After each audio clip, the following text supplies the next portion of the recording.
Hello friends, welcome to legal literacy YouTube channel. Legal literacy YouTube channel में आपका स्वागत है। फ्रेंड्स, आप जानते होंगे JAG यानी कि जजेस एंड एडवोकेट जनरल, जो कि इंडियन आर्मी में रिक्रूटमेंट किया जाता है। इसको इंडियन आर्मी में एक जजेस एंड एडवोकेट जनरल की वैकेंसी आती है।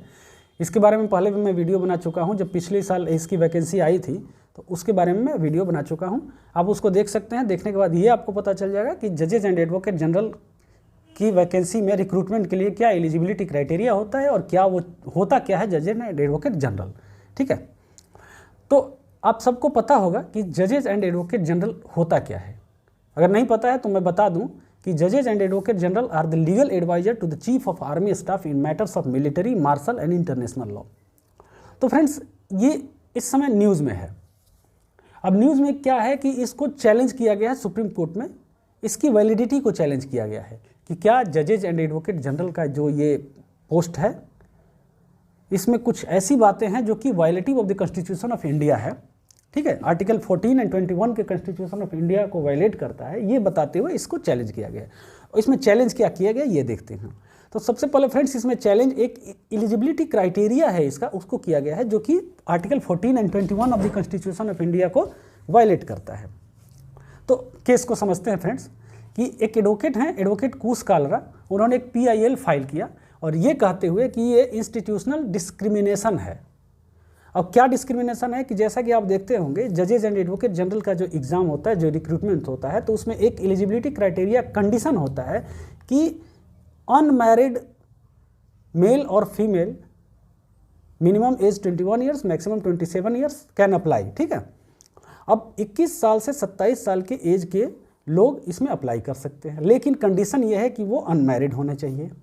अब इसी को violative of the article 14 and 21 इसको चैलेंज किया गया है, एडवोकेट कूस कालरा ने चैलेंज किया है। तो इस केस में फ्रेंड्स, जब चेतल वाली खन्ना अपीयर करती हैं पेटिशनर की तरफ से और वो बोलती हैं कि एज पर the eligibility criteria the age limit for applying for JAG is 21 to 27 years and candidate should be unmarried. अब ये सबसे बड़ी समस्या का जड़ है। Now 50% of women get married before attaining the age of 27 years. Since they also gave aspiration, why should they be penalised for their parents act of marrying them off at an early age. अब इनका कहना है कि 21 साल से 27 साल आपका eligibility criteria है, एज लिमिट है, और उसमें भी आपका है कि कैंडिडेट शुड बी अनमैरिड। अब यहाँ पे अनमैरिड क्या जो है, तो 50% से ज़्यादा जो लड़कियां हैं वो 27 साल के एज से पहले ही उनकी शादी हो जाती है। वो भी आर्मी में जाना चाहती हैं, वो भी JAG बनना चाहती हैं, जजेज एंड एडवोकेट जनरल बनना चाहती हैं। तो उनको क्यों पेनलाइज कर दिया जा रहा है? उनके पेरेंट्स के एक्ट के लिए, जो कि उनकी शादी कर ले रहे हैं अर्ली एज पे। ठीक है, ये उनका पॉइंट है।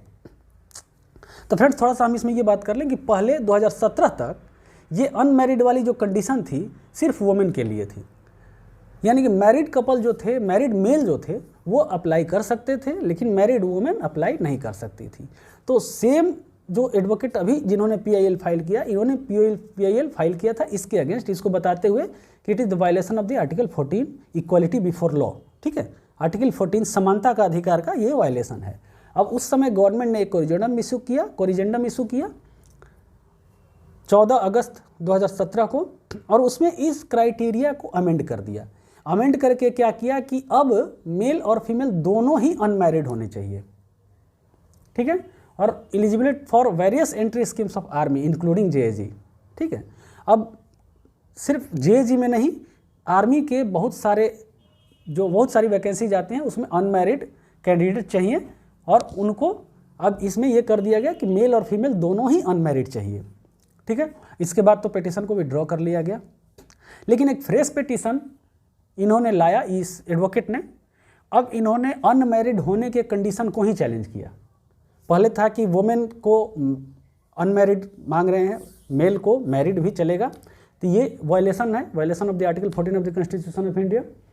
अब जब अमेंडमेंट हो गया, तो अमेंडमेंट के बाद इनका कहना है कि अनमैरिड होने की जो कंडीशन है वो अपने आप में ही ये क्या है, ये curtailed the civilian rights to marry after attaining the legal age. अब हमारी एक राइट है कि जब लीगल एज हम अटेन कर लेते हैं तो मैरिज करने का, शादी करने का हमारा राइट है। अब इसको क्या किया गया, इसको कर्टेल कर रहा है ये एलिजिबिलिटी क्राइटेरिया। अब पिटीशन को जब किया गया, इनका बेसिस था कि अब जो मैरिड पर्सन्स हैं उनको बार नहीं किया गया है सेम रैंक के जो एग्ज़ाम्स हैं, जुडिशियल एग्ज़ाम और सिविल सर्विसेज एग्ज़ाम, जिसमें कि मैरिड कैंडिडेट भी अप्लाई कर सकते हैं, तो क्यों जेएजी में नहीं कर सकते हैं।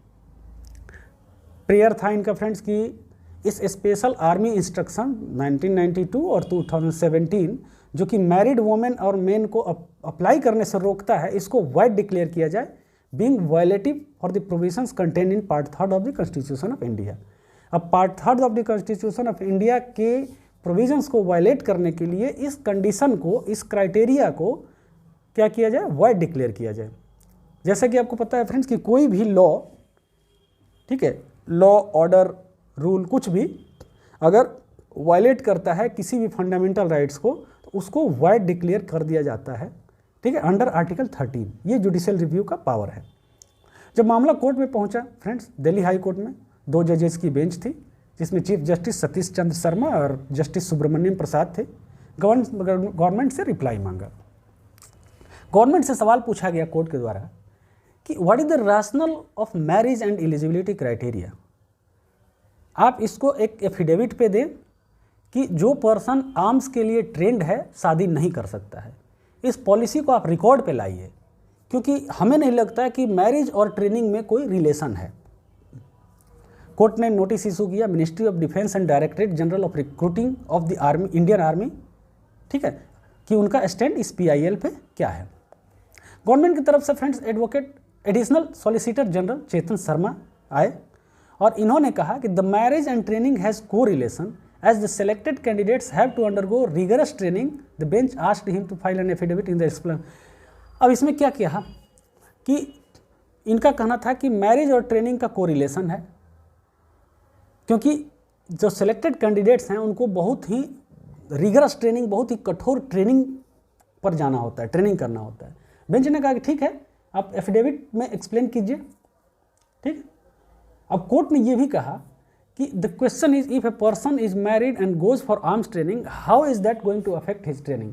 अगर एक पर्सन कोई मैरिड है और ट्रेनिंग पे जा रहा है तो उसके ट्रेनिंग को ये कैसे अफेक्ट कर सकता है। कोर्ट ने साथ में ये भी कहा कि कोर्ट को ये भी इन्फॉर्म करना चाहिए, गवर्नमेंट को ये भी इन्फॉर्म करना चाहिए कोर्ट को कि क्या ये पॉलिसी यूनिफॉर्म है या कोर्स टू कोर्स वैरी करता है। मतलब ये अनमैरिड होने का कंडीशन क्या यूनिफॉर्म है, हर नौकरी में है, या फिर अलग अलग नौकरीज में वैरी करता है।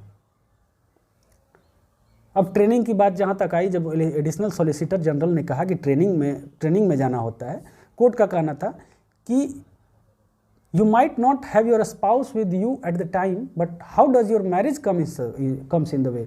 मतलब अब जब ट्रेनिंग पे जाते हैं तो आपकी पत्नी तो आपके साथ होती नहीं है, पति या पत्नी तो होते नहीं हैं, तो इसमें मैरिज बीच में कहाँ से आ गया, क्या प्रॉब्लम है इससे। ASG ने ये भी क्लैरिफिकेशन दिया कि marriage only for entry into 11 month training period. ये जो मैरिज वाला कंडीशन है अनमैरिड होने वाला, ये सिर्फ और सिर्फ एंट्री के लिए है और 11th मंथ लॉन्ग ट्रेनिंग के लिए है। ट्रेनिंग तक ये गवर्नमेंट का, जब गवर्नमेंट के पास गया रिप्लाई देने की बारी आई कि आर्टिकल 14 का वायलेशन है, तो गवर्नमेंट का सबसे पहला कहना था कि there was no violation of article 14 of the constitution of India, equality before law, ठीक है, ये तो पता है, क्योंकि रिक्रूटमेंट कंडीशन जो है मैरिटल स्टेटस का uniformly applied not only for JAG entry but the entire army wherein only unmarried individuals are eligible to be commissioned in all streams। अब ये आर्टिकल 14 का वायलेशन नहीं है, क्योंकि ये यूनिफॉर्मली अप्लाइड है, हर जगह अप्लाइड है आर्मी में। जहाँ भी आर्मी में आप जाते हैं तो अनमैरिड इंडिविजुअल्स ही एलिजिबल हैं कमीशन होने के लिए, उसमें एंट्री करने के लिए, ठीक है। मेन और वुमेन दोनों के लिए यही कंडीशन है। अब ये कहा जा रहा है कि सेंट्रल गवर्नमेंट एंड आर्मी जो भी है, ये एलिजिबिलिटी कंडीशन जो कि चैलेंज किया गया है, legal age of marriage in India under the provision of child marriage act, read with Hindu marriage act, men 21 years, women 18 years. ये जो 18 साल और 21 साल का एज लिमिट है, अब इसके बाद भी आप शादी नहीं करने दे रहे हैं, तो ये सही नहीं है, ठीक है। ये कंडीशन आपका सही नहीं है। सेंट्रल गवर्नमेंट और क्या कहा आपने अफिडेविट में, the condition of being unmarried for both male and female candidates aged between 21 to 27 years for grant of commission is restricted only for the period of recruitment and pre-commission training which involves a high amount of physical and mental stress, strain and rigors of military life। सरकार का ये कहना है कि ये जो condition है unmarried होने का, वो सिर्फ और सिर्फ एंट्री के लिए है, रिक्रूटमेंट के पीरियड के लिए है, और कमीशन से पहले जो ट्रेनिंग दिया जाता है जो कि high amount of physical and mental stress होता है, उसमें बहुत सा रिगर मिलिट्री लाइफ जिसमें कि ट्रेनिंग ज़बरदस्त कराई जाती है, वो इतना स्ट्रेस होता है कि एक शादीशुदा पर्सन, पहले से जो शादीशुदा है, वो उस स्ट्रेस को झेलने में सक्षम नहीं होगा। सरकार का ये कहना था।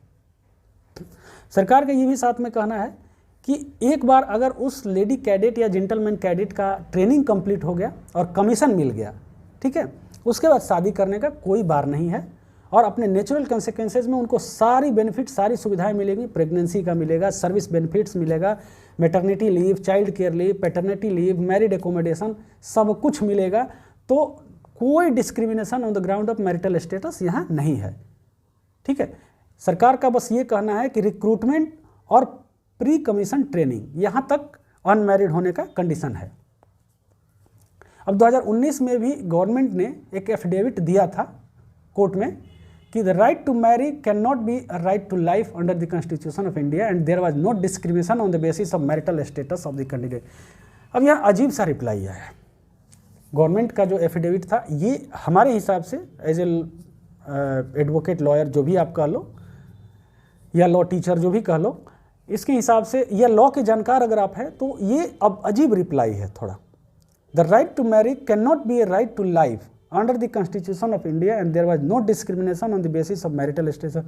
Right to marry right to life के अंडर नहीं आता है, ये कहना हमें अजीब लग रहा है। आप कमेंट में बता सकते हो कि आपको क्या लग रहा है, ठीक है। तो ये गवर्नमेंट ने कहा था। अब अथॉरिटीज़ ने क्या कहा कि अथॉरिटीज़ ने कोर्ट से ये कहा कि इस PIL को डिसमिस करना चाहिए, ठीक है, कि इसलिए क्योंकि constitution does not stipulate right to marry as a fundamental right. Right to marry as a fundamental right ये अलग से कहने की ज़रूरत नहीं है। जहाँ तक हमें लगता है कि ये आर्टिकल 21 में ये आना चाहिए। Right to marry comes under right to life and liberty, ठीक है, ये आर्टिकल 21 में आना चाहिए। ये फ्रेंड्स, ये पूरी जानकारी थी कि JAG को चैलेंज किया गया। JAG को क्यों चैलेंज किया गया, कोर्ट ने क्या कहा, पिटिशनर ने क्या कहा, और गवर्नमेंट का रिप्लाई क्या आया। अब वेट करना है कि कोर्ट क्या कहता है। अगर कोर्ट कहता है कि ये violative of the article 14 of the constitution of India या 21 of the constitution of India है, तो इसको नल एंड वाइड डिक्लेयर कर दिया जाएगा और ये कंडीशन नहीं रहेगा। लेकिन इसके बाद अभी दिल्ली हाई कोर्ट का मामला है, तो दिल्ली हाई कोर्ट के बाद ये कहाँ जाएगा, ये जाएगा आपको सुप्रीम कोर्ट में, और फाइनल डिसीजन सुप्रीम कोर्ट क्या देता है उसके हिसाब से इसको बैन किया जाएगा या रहेगा। तो फ्रेंड्स, ऐसे ही जानकारी के लिए हमारे चैनल को फॉलो करते रहें, सब्सक्राइब करें, शेयर करें, कमेंट करें, और ऐसी जानकारी लेते रहें, और आप हमें बताते रहें किस टॉपिक पे आपको क्या वीडियो चाहिए। बहुत बहुत धन्यवाद।